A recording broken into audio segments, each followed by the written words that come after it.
नमस्कार, स्वागत है आपका प्रेप शॉट में। आज के इस वीडियो में हम डिस्कस करेंगे प्रीवियस ईयर क्वेश्चंस जो SSC combined higher secondary level में पूछे जाते हैं। चलिए स्टार्ट करते हैं अभी। तो first question is the Dandi March of Gandhi is an example of. अगर हम दांडी मार्च के गांधी के एग्जाम्पल के रूप में देखें तो हम बात करते हैं, इसमें फर्स्ट में दिया है नॉन कोऑपरेशन, तो ये नहीं है आपका। फिर दिया बाइकआउट, बाइकआउट वाली कोई बात नहीं थी दांडी मार्च में। दांडी मार्च में गांधी जी जो एक ना प्रोटेस्ट कर रहे थे, जिसको हम सिविल डिसओबीडियंस बोलते हैं। तो ये इसका आंसर हो जाता है। डायरेक्ट एक्शन का जो है गांधी जी से कोई संबंध नहीं है। Direct action day Mohammad Ali Jinnah के लिए जाना जाता है। सेकंड क्वेश्चन है हमारा, which one of the following inscriptions relate to the Chalukya king Pulakeshin second. तो यहाँ पे हम बात कर रहे हैं इंस्क्रिप्शंस की। इंस्क्रिप्शंस यानी अभिलेख की, ठीक है।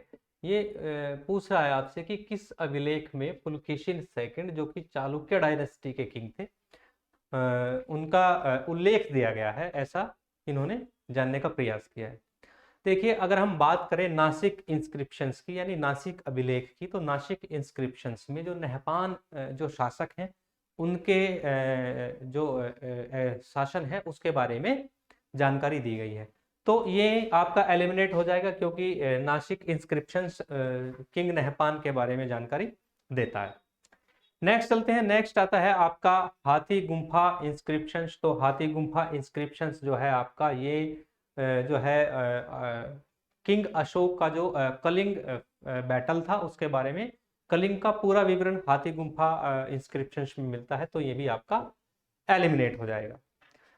इसके बाद आते हैं हम मास्की इंस्क्रिप्शंस। जो है मास्की इंस्क्रिप्शंस भी आपका जो है एम्परर अशोका से रिलेटेड है।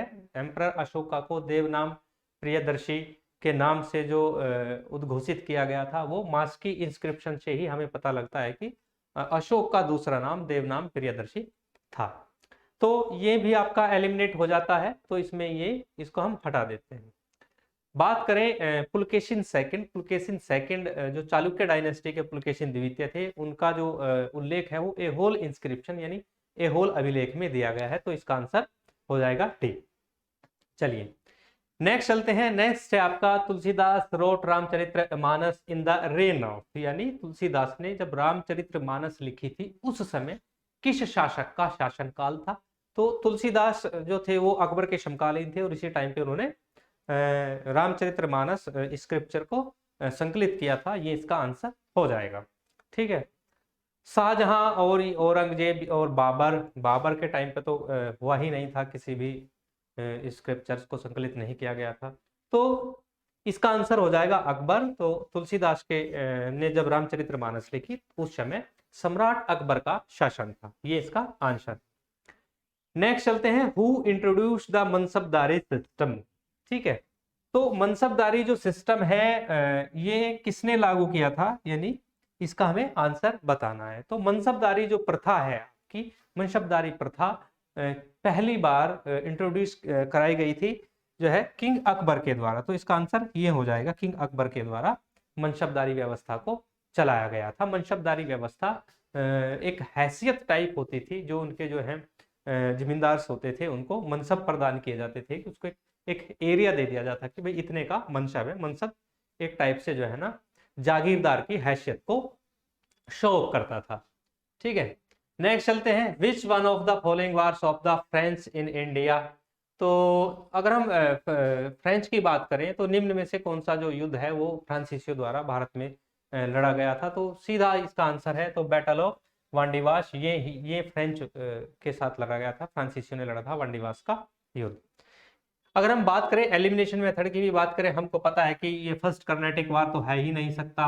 बैटल ऑफ बक्सर इंग्लिश और जो है आपके जो उस टाइम के नवाब ऑफ बंगाल थे उनके बीच में हुआ था।